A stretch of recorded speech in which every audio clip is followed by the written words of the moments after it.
Bismillahirrahmanirrahim. Assalamu alaikum wa rahmatullahi ta'ala wa barakatuh.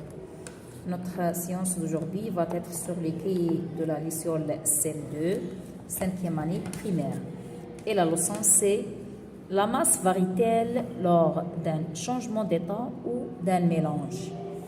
Je me demande. Samir a mis une bouteille d'eau liquide dans le congélateur. Observe le résultat puis répond aux questions. Alors, regardez ici, après une nuit dans le congélateur, et après ici, compare le volume occupé par l'eau solide et par l'eau liquide. Que remarques-tu?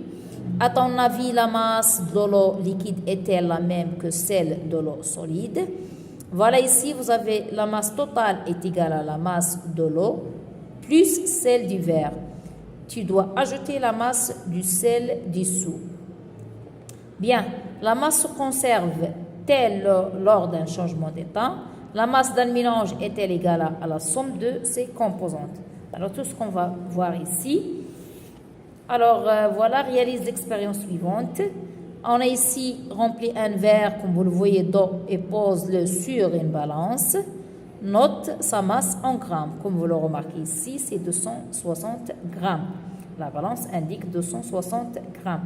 Laisse le verre quelques heures au congélateur. Voilà. Récupère le verre d'eau et pèse-le. Note à nouveau sa masse. Regardez la masse, comme vous le voyez. Alors, toujours 260 grammes. Bien. Alors, pour la question B, note la masse du verre d'eau au début et à la fin de l'expérience, comme vous le voyez sur l'expérience. Attends que la glace fonde puis pèse à nouveau le verre d'eau, masse du verre d'eau liquide. Complète la conclusion de l'expérience. Quand la matière change d'état, sa masse, est-ce qu'il change ou bien ne change pas? Bien, ce qu'on va voir. Troisièmement, pèse un verre vide, écrit sa masse dans le descriptif des expériences A et B, utilise le même verre, puis complète la première colonne du tableau. Expérience A, on mélange 200 g d'eau et 10 g de sel dans un verre pesant. Voilà, on va voir combien il pèse.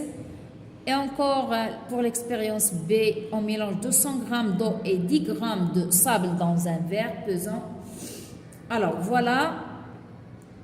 La masse totale eau plus sel plus verre, masse totale pour l'expérience A et B avant le mélange et après le mélange.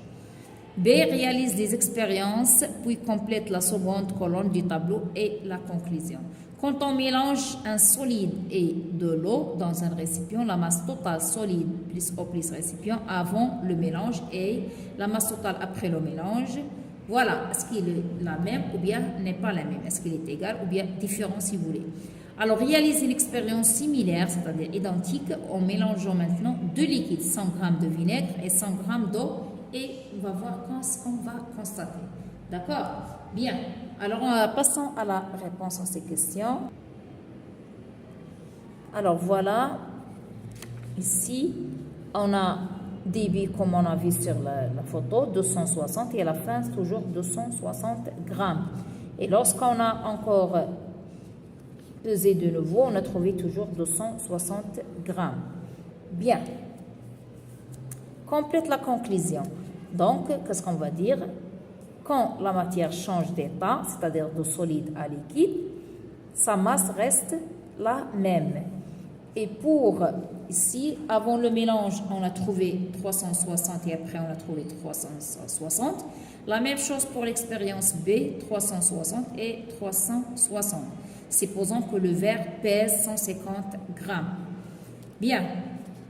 Alors ici, quand on mélange un solide et de l'eau dans un récipient, la masse totale est égale à la masse totale après. Avant égale à après. D'accord?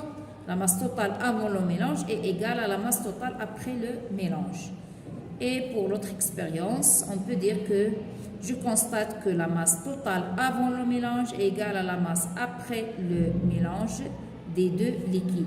Et pour la conclusion, je peux dire Lors d'un changement d'état de la matière, il y a conservation de la masse.